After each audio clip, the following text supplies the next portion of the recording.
আসসালামু আলাইকুম। Helena boutiques and fashion থেকে সবাইকে স্বাগতম। আশা করি সবাই ভালো আছেন। ঈদ মোবারক। আজকে দুটি থ্রি পিস নিয়ে হাজির হয়েছি। এই থ্রি পিসটি প্রাইড কাপড় দিয়ে করা হয়েছে এবং এটি খেজুর পাতা সেলাই এবং ডাল সেলাই দিয়ে সম্পূর্ণ করেছে। থ্রি পিসটি একটি অর্ডারি থ্রি পিস। আমি যখন বয়স দিচ্ছি তখন আমার এই থ্রি পিসটি সেল হয়ে গেছে।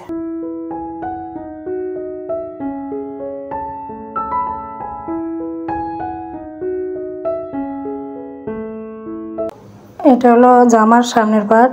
এটার কালার হলো ক্রিম কালার, কিন্তু ভিডিওতে হালকা হয়ে যাচ্ছে কালারটা।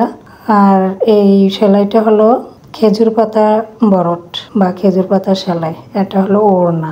ওড়নায় আমি দুই সাইডে দুই রকম দিয়েছি, দুইটা কাপড় দিয়ে অল্টারনেট করে এই থ্রি পিসটার ওড়নাটা করা হয়েছে। একটা জলপাই কালার আর মাঝে হলো ক্রিম কালার। জলপাই কালারটা মোটামুটি ঠিক আছে। এটাও আরেকটা থ্রি পিস, এটাও প্রাইড কাপড়ের থ্রি পিস। ওই কাপড় আর এই কাপড় দুইটা কাপড় দিয়ে অল্টারনেট করে দুইটা থ্রি পিস বানানো হয়েছে। এই থ্রি পিসটাও সেল হয়ে গেছে। এটা হলো হাতা, এই যে ব্যাক পার্ট জলপাই কালার, কিন্তু কালারটা হালকা হালকা হালকা হয়ে যাচ্ছে। আর ওড়নাটা হলো মাঝে জলপাই কালার, দুই সাইডে ক্রিম কালার এবং কাট ওয়ার্ক করা হয়েছে। তো এতক্ষণ ধরে যারা আমার ভিডিওটি ধৈর্য ধরে দেখেছেন তাদেরকে অনেক ধন্যবাদ।